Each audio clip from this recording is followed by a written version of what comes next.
Bienvenue. Oh wait, how do I say name? My name. Mon nom est Cindy Krum. Nous allons parler de Mobile First Indexing. C'est tous les Français que je connais. Désolé. Merci Google Translate et la traductura à la erreur. The back. Yay! That was the hardest part of my day by far. Okay, so I'll start over. Hello everyone, my name is Cindy Krum, and today we're going to be talking about mobile first indexing and the story your data isn't telling you, but we're also going to be talking about the story that the Google documentation isn't telling you. So I'll show you a pretty picture while they sort that out, and to let you know the bad news that Google is not on your side. We work with Google, within Google, and Google doesn't always put everything that we need to know in their documentation. And I think that's very much true about mobile first indexing. So that's what I'm going to talk about today. But before we get on to that, we'll do some quick facts about ostriches, just what you need before lunch. Quick facts about ostriches. Ostriches are flightless birds. They can't fly. So what happens when a flightless bird gets scared? Well, they sometimes run, slide. They sometimes run like crazy, and they sometimes bury their heads in the sand. There we go. And so maybe they hide like this, and they watch TV when they're in the sand, and maybe learn how to fly or get jealous of birds that can fly. And I think that in SEO, this happens too, a lot, and usually not alone, not just one person. All of us do it sometimes. And if they're looking at anything with their head under the sand, it's their analytics, right? We stare at our analytics and we say, analytics, answer this question. I don't understand what's going on.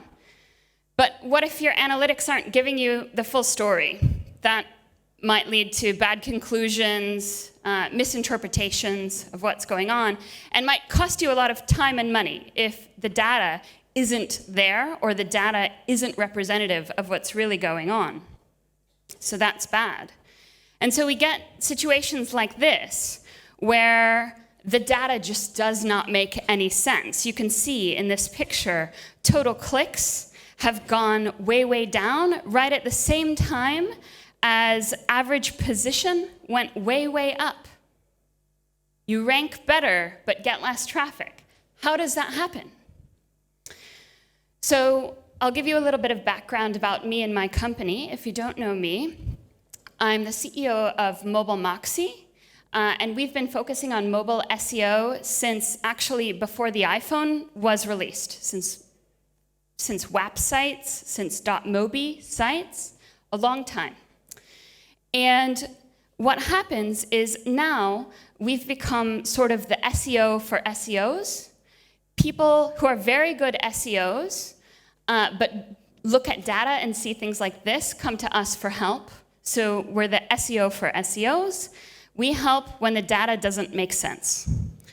And so I want to tell you today about what's not in your data related to mobile first indexing and what's not in the documents related to mobile first indexing. Because right now, when stuff like this happens, it can really ruin your day, right? This is hard to explain to bosses. They want to know what happened, and they say, you have the data, why can't you just tell? So the first thing you have to know is that worldwide, mobile represents more than half of searches. And that's especially true where smartphones are more prevalent, so definitely throughout Europe and in the US. Worldwide, there are a lot of mobile searches, more than 50%. But SEOs and SEO tools especially are still focused very, very heavily on desktop. And it's not your fault. I blame mostly the tools. The tools still give you either total data without separating out mobile from desktop, or they make assumptions based on desktop crawls that they do, because a lot of the tool companies now have their own crawlers that are looking at desktop or hopefully responsive. So that causes problems. Desktop search, this is new data that SEMrush is about to publish. It hasn't been published yet. But they did research on the top 50,000 queries in their tool and found that 31% of desktop search results are not visible in mobile. So if you're only looking at desktop, you're missing this 31%. Only 11% keep their URL, the URL keeps the same position in the search result. And only 13% keep the same exact position for the same page. Sometimes the position stays, but the page changes, the landing page. So what happens a lot is SEOs are looking at desktop because we work and write our emails on desktop for the most part during the day. And we do test searches on desktop to see, oh, like, does this rank? What's this ranking look like? But we don't do the testing on mobile. But then every now and then we do, and we say, hey, this is different. This didn't look like this last week, did it? And you show people in the office, and you say, well, what did it look like last week? Well, different. But you don't know how different, or you don't know exactly how to show your boss. Well, we look different, and it's hurting our traffic, even though you might be in the same ranking position. The number hasn't changed. The look has changed. The measurement in a ranking position might still be number 1, but there's a lot more going on that's competing with you. So when that happens, this happens. So mobile results are changing drastically, and they're changing much more quickly right now than desktop, since mobile-first indexing has launched. And so my goal today is to get you guys to pay attention to what a mobile search result looks like, because I want you not to be hiding your head in the sand and not to just pretend that this stuff isn't happening, because it is, and it's affecting your traffic. And I believe in you. I think you can do it.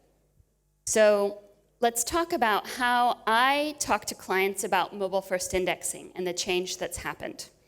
When I talk about and write about mobile-first indexing, it's much easier to conceive of it as entity-first indexing. Entities are a concept that happen before keywords. Entities are language agnostic. And what that means is, for years as SEOs, we've focused on keywords, and keywords were the main things that we wanted to care about, that we talked about with clients.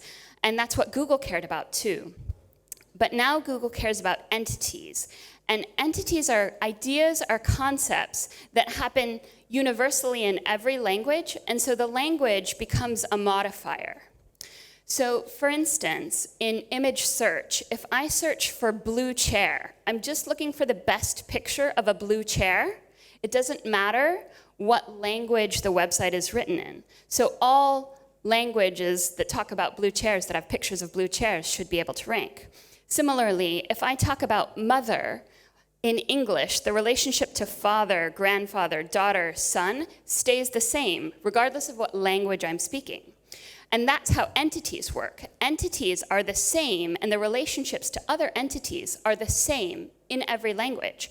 And so when you focus on entities first, and when Google focuses on entities first, it allows them to get the machine learning that they use to improve their algorithm much faster, because they aggregate all the different languages and all the different words for mother, and then they understand them at the same time as a concept, and they can answer questions.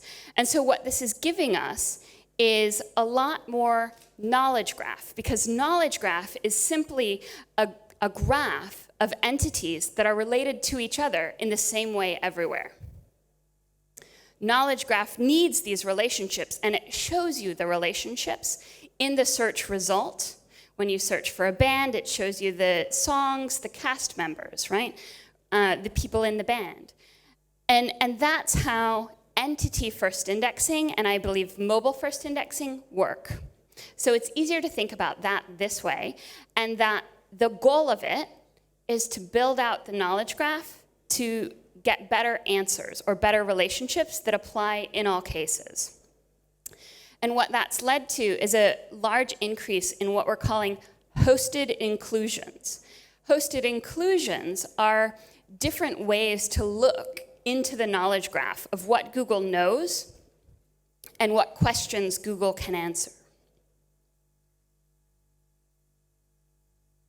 So I believe, and Google doesn't say this, but I believe there are now two kinds of search results. There are hosted inclusions from the knowledge graph and disambiguation, like this shows from the knowledge graph, and organic blue links. And they seem to be a little bit different. Google treats them slightly differently. Featured snippets are the biggest kind of hosted inclusion, and they have the most rapid growth. The number of featured snippets in a search result has grown 6x, between April 2018 and August 2018. There are a lot of different kinds of featured snippets.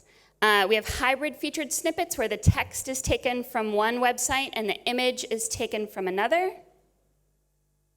We have double featured snippets where you search for something and you get two big results stacked right on top of each other. Notice there's a lot of text here, and Google is trying to answer the question that you ask or that you search for without you having to click. They want to give you the answer directly in the search result. That's good news and bad news, right? The user gets the answer that they need, but since there's no click, it never shows up in your analytics. And there are other kinds of hosted inclusions that are part of the knowledge graph too, and we're seeing more of these kinds of things. They're growing in frequency, variety, and functionality. We're seeing things like interesting finds, sometimes interesting finds near you. We have people also search for, or people also ask, or related searches. These are all things where Google is showing you the relationships that they know about and giving you the option to drill into the question, to dig deeper. We have things like this, found on the web. These are usually image highlights of a certain topic area divided out by either topic or by website. So this is weird birds, a search for weird birds, and it gives you links to specific websites that have information about the most weird birds. In this one, we have popular products. The way that people search for products and the way that Google displays products is changing a lot right now. And there are also just way more links within one search result. So we used to have just the title tag link, and that would go to a page. But now Google is trying to make that a richer result where you have the title tag link, but then you have kind of a carousel of other links that go to other pages on the website. Usually it's pulled from the navigation of the site, so you can skip clicking through to the home page and then clicking through to a deeper page and click directly from the search result to the deeper page. And these get much more attractive when you add the images and you put them in a carousel. People feel like more engaged in the search result and more in control of what they're going to land on when they click. So all in all, this is meaning that there are just a much higher number of links in any one search result. In the old days of SEO, we would do searches and know that there were going to be 10 links, and maybe 10 plus 2 if you count paid. But now, there might be 20 or 30 things that you can click on in one search result, and that's going to defray the number of clicks that any one page gets, or any one ranking gets. We also have answer carousels, which Rob Bucci from Stat wrote about a lot. And he says that answer carousels are even bigger deal in desktop, which is interesting, but I think that's changing rapidly, and they're coming into a lot of different search results in mobile as well. And what happens with this is you get the featured snippet, but a carousel of other knowledge graph or featured snippet related topics that you can scroll through. And these all seem very similar, but they're called different things, and they're showing up all over the search result. At the bottom, you can see the picture on the right has just a text answer carousel. The one on the left has an image answer carousel, both to build out a featured snippet so that you don't actually have to click through to a website, because these carousels don't click through to websites. These answer carousels click through to other featured snippets, other answers. So what does that mean? If you're in position 1, but all of these answers and answer carousels and featured snippets are showing up above you, or if you're in position 3, but position 1 and 2 both have carousels or featured snippets or a lot more links included, position 1 or position 3 doesn't mean what it used to. And if you were in position 2, but position 1 got built out with one of these carousels or additional answers or things like that, it's going to make it look more appealing. So that's going to take your traffic, even though you maintained your position. So let's talk about a case study. I'm not sure how well this will translate, but in the US, there's this thing that rich people do called panic rooms. They put panic rooms in their mansions in case they get robbed and someone wants to come and kill them and take their money. And so in the panic room, you want to make sure you have stuff, right? Blankets, food, all that. So if you were a company that sold panic room supplies, you would want a particular ranking. The problem with this is, number 1, the slide on the left, can we hit back one? The slide on the left, it shows a movie result because there's a movie called The Panic Room. And so if people just search for panic room, they're getting there we go. They're getting this. They're getting a movie featured snippet, a movie knowledge graph that's very appealing, but it's not anything to do about buying panic room supplies. If you search for something bigger, like panic room supplies in a particular location, what you get is actually something that's like the opposite of a panic room. You get something called escape room adventures, right? And this is something that people do for team building. As a team, you go in and they give you a puzzle and you have to figure out how to unlock this box that unlocks that thing that gets you out of this theoretical puzzle. It's a team building game. So Google is taking panic room, which is something maybe serious and scary, and misunderstanding it as an escape room. And they're showing map results for this query. When you search for panic room supplies Anchorage, they're saying, hey, go have some fun and team build. And then if you search just for panic room supplies without maybe a location, or in a place where there aren't escape rooms to rank in a map pack, then you do get some stuff, but it's more featured snippets or a double featured snippet, or people also ask. So it becomes really hard where even if you're ranking number 1, or even if you used to have great organic traffic for some of these keywords, the stuff at the top or the misunderstanding of the query is causing you to lose traffic. So we looked at a hypothetical client and said, we know that they used to rank in these places and that they still have the same rankings, but they're getting less sales, less traffic. Why is that? And we used a tool that we have that allows us to pretend to do a mobile search from anywhere in the world. And we uploaded a CSV of addresses and said, show us the rankings for this keyword in all of these addresses. And then we looked through to see what was happening on mobile results that might be causing us to lose traffic while maintaining position.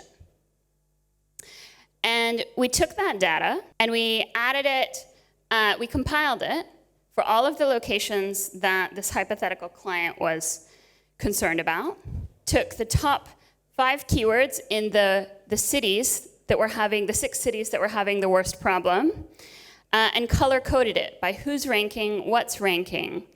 Is there an app pack? Is there paid? Is there knowledge graph? Is there something else? And we coded it like this and colored it to show what was ranking. So then you have kind of a heat map to know where's the problem and is it a problem that we can solve or is it not a problem that we can solve? Because it's going to be hard for a small company to outrank a knowledge graph for a major movie, panic room. So maybe that's something we just have to change our focus, right? But this, knowing that helps. And we did the searches for iOS and Android because sometimes the results change. You can see where on one of these it's orange and blue next to each other. That's because the result changed. So the main finding of that experiment or that project was that Google especially in the panic room scenario, they wanted to show answers more than they wanted to show websites. It's an answer engine now, not just a search engine. And you can see this with the massive increase of prevalence in what we call PAA, or People Also Ask. People Also Ask is showing up below a lot of search results, and especially featured snippets, and it's allowing people to get the information and drill down into other featured snippets. But if people are clicking on People Also Ask, that's not being recorded in your analytics, even if you're there. But if you rank, it's also not going to show you you're included in a People Also Ask. There's not a column for this in Google Analytics. And that could be really bad, right? That could, if this is happening and you don't know about it, if your boss figures it out by doing a search on their phone and comes to ask you and you haven't headed that off and you haven't explained it in advance, you kind of look dumb. So here are some example queries. How fast can an ostrich run? 43 miles per hour. Ostrich sound called. That one showed a bunch of noise names for birds. This one, how tall is an ostrich? Lots of different answers that you're getting that would have been going to a specific website that are now just being answered in the search result. How long does an ostrich live? Around 40 years. So what's happening is the answers are showing up in featured snippets at the top. They're showing up in the middle of a result as a People Also Ask. And they're showing up in the bottom as the related searches. The related searches at the bottom also, when you click on them, show featured snippets. So answers are pushing out links to websites. And answers are important for Google because they can speak them. And Google has invested heavily in Google Home, Google Assistant, Google Home Hub. All of the different things that they're putting out on the market involve often no screen, so it has to be spoken. And speaking a website sounds horrible, but speaking an answer sounds pretty good. So entity-first indexing, or mobile-first indexing, has also brought about this new thing that I've been talking about a lot called Fraggles. The word Fraggle is a combination of fragment and handle. Fragment is something that we talk about in the app world, and it's like a screen or a slice of an app. And a handle is like a bookmark or a jump link. It allows you to scroll to a specific part of a page. And what we've seen is that Google has started indexing Fraggles. And they're indexing the Fraggles whether or not the jump link is there. If the jump link isn't there, they add it on and know where to scroll on a page to get to a specific piece of information. And they've actually been able to lift the specific pieces of information for a while. That's how we get featured snippets. But now they scroll to it when you click through, in some cases. And so this one shows you a Fraggle in action, where we have a query for birds of New Zealand. And when you scroll down, you can see this carousel of images, carousel of related topics. That one result had 2 carousels in it. Then you get Wikipedia, birds of New Zealand. And if you click through on one of those text carousels, it takes you directly to that piece of the page, not to the top of the page. So this means that Google has indexed that piece and understood that that piece has a different topic than a different piece of the page. That's important. That's a big deal. And in the Wikipedia example, there is a jump link in the code, but there are plenty of Fraggle indexing examples that don't have the jump link in the code. Google has overlaid it and kind of understood where on the page something is. Even though the jump link isn't in the code, there just aren't a lot of those with ostriches in them, so I had to show you Wikipedia. There are also video Fraggles. Video Fraggles show a whole video in the rankings, but what you can see is that this video is time constrained, So the query is best ways to eat ostrich.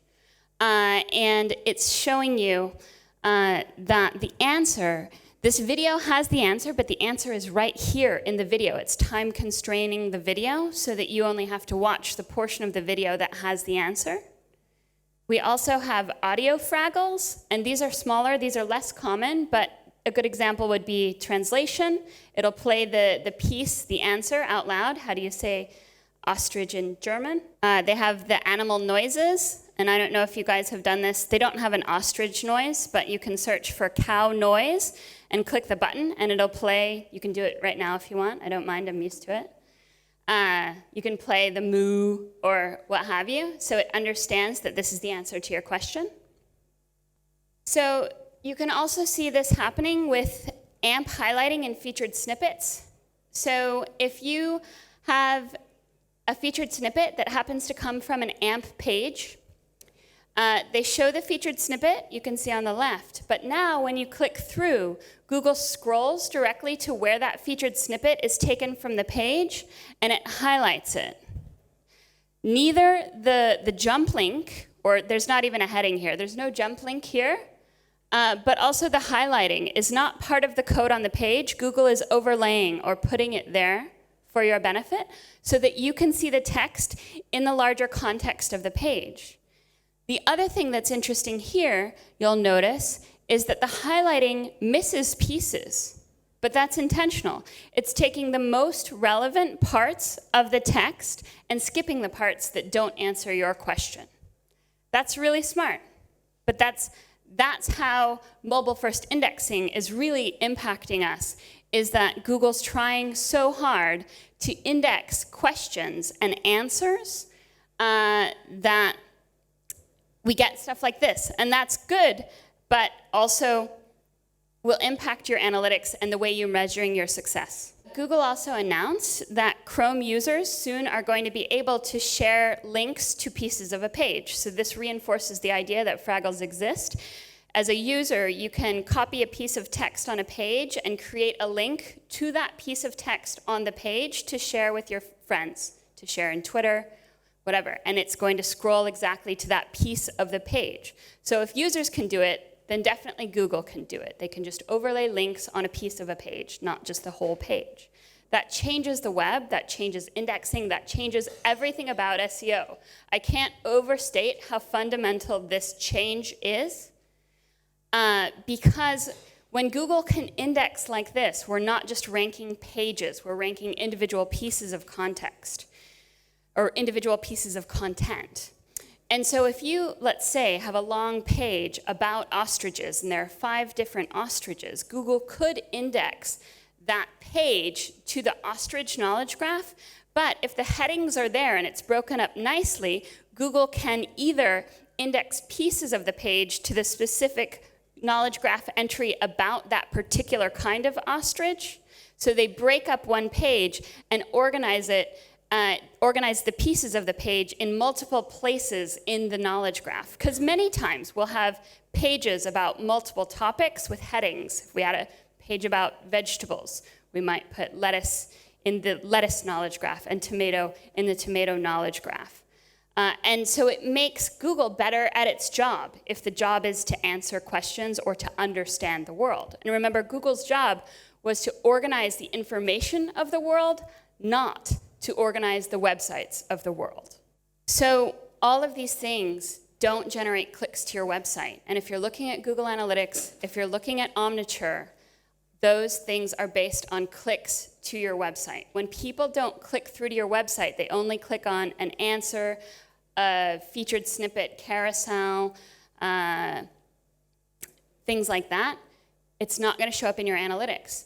And if you have Fraggles, maybe you're doing a great job. Maybe that's great, but your analytics also aren't going to tell you that. So there's good news and bad news that your analytics isn't telling you if you don't actually do the searches to check. So Rand from SparkToro published some data collected by a company called JumpShot. And what the data shows is that there's an increasing number of searches that don't have a click. The blue line is mobile searches. And this number is incredibly high. 61% of mobile searches don't generate a click. 34.4% of desktop searches do generate a click. So again, that means that desktop search is overrepresented in your analytics. So 61.5% of the mobile search data isn't in your analytics. If you subtract that from 100, what's the number? 38.5. So if we're saying more than half of mobile searches are mobile, and but only 38.5 of those more than half are represented in your analytics. You're making decisions based on 38.5% of more than half of the searches. That's a very small number, and you shouldn't feel good about that. And I think when Rand writes about this, he's misrepresenting the data a little bit too, because it's not that there's no clicks. It's just that there's no clicks to a website. People might be clicking, but they're staying in the knowledge graph. They're staying in the people also ask. We talked about hosted inclusions. Hosted inclusions are the different things that Google is calling vignettes into the knowledge graph, the way that we're seeing what Google knows about different topics. And Google loves ranking hosted inclusions. And so they're coming up more and more. And there are a lot of different kinds of them. But hosted inclusions are actually more interesting than blue links. If you look at this example, you can see that the top of the search result is so much more relevant, interesting, and interactive. You have pictures, you have carousels, you have things to swipe and touch that aren't just text. And so it's more interesting than blue links. When you're up here, you're engaged, you're happy. When you're down here, it feels like a desert. People scroll back. When they scroll down and they get to the blue links, they know they've gone too far. So Article 13, you guys probably know more about it than I do, but the EU wanted to get together and protect publishers' rights. And so in news search results, for a while, people were getting search results that looked like this. And this wasn't a mistake. This was intentional. Google said, oh, okay, you don't want us to lift content from your site? Sure, we can do that. We'll just do this. We'll rank it like this. And so what happened? Traffic to these sites dropped 45%. That's bad, right? What does that tell us? People like the featured snippets. They like the images. They like seeing part of the result or previewing the result in the search engine. And Rand wrote about this too. So as SEOs, we need to start thinking more like Google. We need to understand how Google acts, how they index things, and what they want, what their goals are. And then look at what they're producing that's new. About a month ago, Google launched a new indexing API that allows you to get your pages in or out of their index in 24 hours. Google wants to be able to stop crawling and start pulling in data or indexing it through APIs because the web has gotten bigger and bigger since they first started. And so the idea of crawling blindly and hoping that they find new content has lost its value. The web is too big to continue doing that forever, and the web is only growing. But if they start pushing people towards APIs, then they can do the job without having to crawl blindly. And so being able to get your content in or out of Google in 24 hours is a big deal. David and Richard Baxter both wrote about this, and so you can follow them on Twitter to look it up. So also start to think about other things that act like APIs, XML and schema as an API for Google to quickly lift and understand information. Also Google My Business, AMP, these are things where Google gets to host the information so they can know when it changes, because if they host it, they see when you change it and they can just recrawl it then. They don't have to crawl blindly. Also look at the new product listing ads, the PLAs. They used to be paid only. Now Google has free PLAs. So you can just upload an XML file of your products to the Google Merchant Center and get them indexed like this. And this is huge. This was a search for step tracker, I think, yeah? And you're getting these really rich interactive results with arrows, with stars, with pictures. If you sell that, then that's great for you, and that's probably not going to show up in your analytics because it doesn't have a blue link. The problem is that Google's been too aggressive, and they've gotten it wrong a lot of times. They're trying to build out the knowledge graph so much that they make mistakes a lot more now. So this one says, how long can an ostrich run? And it says 50 to 75 years. Really? It's made the mistake because I should have asked how far can an ostrich run, or maybe for how many minutes can an ostrich run? But since I said long and ostrich and asked a question, it figured I wanted to know how long does an ostrich live? Which also, if you refer back to a previous slide, that one said 40 years, so there's some controversy there. The problem is there are multiple answers to some of those questions, right? But what we found is that anything Google hosts or ingests as a feed seems to have an advantage. It seems to rank better. When they host it, they know when it changes, so they know that it's fresh. And so they try to show those more often, and they can, if they host it, they can even tell the engagement because they host it. So they know the traffic, so they know if people like it or not. And they can measure it directly. Versus, on the website, they can see when people click through and see when people search again, but they don't know as much about the engagement. The other thing to know is that if you're looking at the knowledge graph is, again, language agnostic. It's based on entities, and you can even see that in the knowledge graph IDs. They're numeric. They're not written in English. They're not written in any particular language. Every entity has a numeric ID. So language agnostic. So this video shows a search where we search in English, but we set the phone language to Hindi. And what you see here is that the knowledge graph result is in Hindi. It's trying to match what the user wants. But the stuff below is keyword matching the English that I searched in. This shows Google is trying harder to adapt to your preferences, your expressed preferences, like your phone language or your search language, to show you knowledge graph in your language, but not the rest of the result. The rest of the result is based on the query, right? Knowledge graph is handled differently. Did you guys know this happens? That's fundamentally a change. So let's do another case study.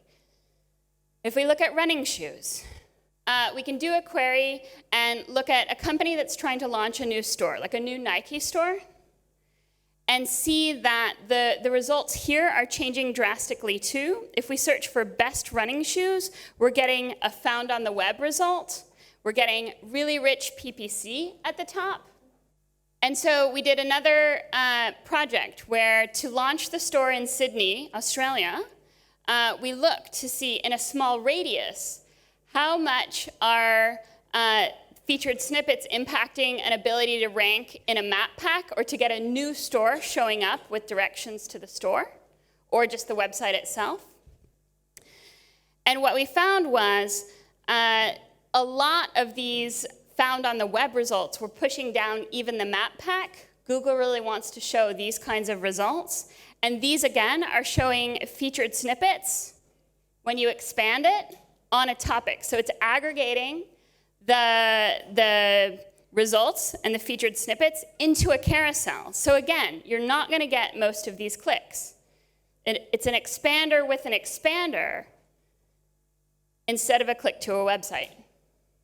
And so we coded that again, looked at it on a map, coded the map results so we can show when is a map pack showing, when is an app pack showing, and when is something else, like a knowledge graph or a found on the web showing, that might make it hard for a new store to rank. Just to know, is this going to be easy or hard in SEO? But there was something else that we found here, and that is that paid PPC is getting much more compelling, especially on mobile, and especially in these kinds of search results. We have the clusters in the PLAs, product and brand clusters, and then we even have the slideshows that are very, very compelling with the big images that you can scroll through like a story.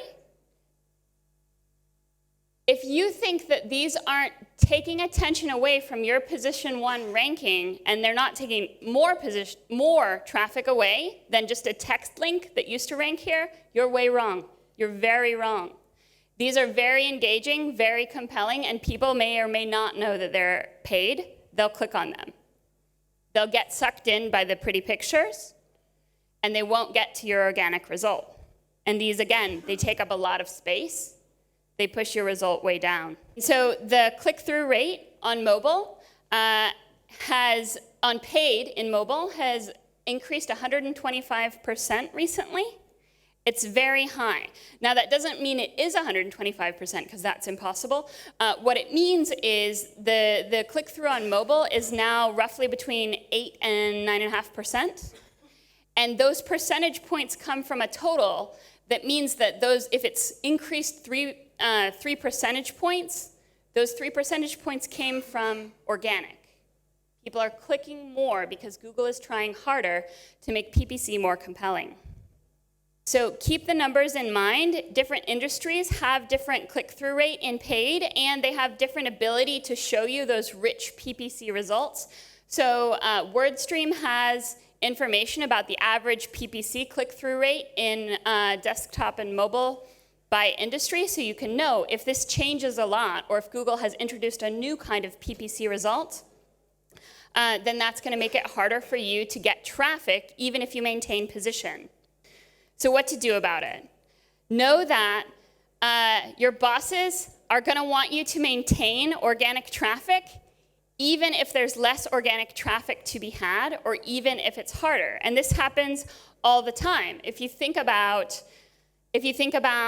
different industries like the recording industry, the newspaper industry, TV, all of those industries, they wanted to keep doing what they were doing and expected the traffic to keep showing up, but it just didn't, right? Please advance 3 slides. So they still want the growth, but it's just not there. You can't have it. And so, free hugs to anyone who has to deal with a boss that expects it to stay the same, even though the platform has changed. What you need to do to change your strategy is get into the knowledge graph so that you can become a part of the featured snippets. There are tools that you can use to understand how the knowledge graph works. So you should be using those, but also just look at the rough numbers. Even if you don't have exact numbers, consider the math and look at, did your keyword search drop in total volume? Has the demand for things like TV or newspapers changed? Is there a traffic drop in attribution to decrease mobile traffic overall? Or did the traffic to paid in your sector or in your industry increase? So get into the knowledge graph. Check out tools like the knowledge graph search tool. It emulates the knowledge graph, or you can just use the Google Knowledge Graph API, where you can just put in a query and see what is the entity ID and the related entity IDs for this particular keyword or topic. You can use the Market Finder tool, which when you put in your URL, what it does is it goes, this is what we think your website is about, but it happens so fast that we know Google's not crawling it on the spot here. They're just retrieving the information from the index, and they're saying, oh, we think your website is about these 5 things, but do you want to add a category? If you make sure that you're categorized correctly in this Market Finder tool, then that's going to tell you where you can and can't rank, or you can adjust what Google understands that your website is about. So reconsider what is and isn't SEO. And if you want to try any of the tools that we use to simulate searches from anywhere in the world, in any language in the world, I'm giving you free access to them with the promo code SEO Campus. Big round of applause, because that was absolutely brilliant.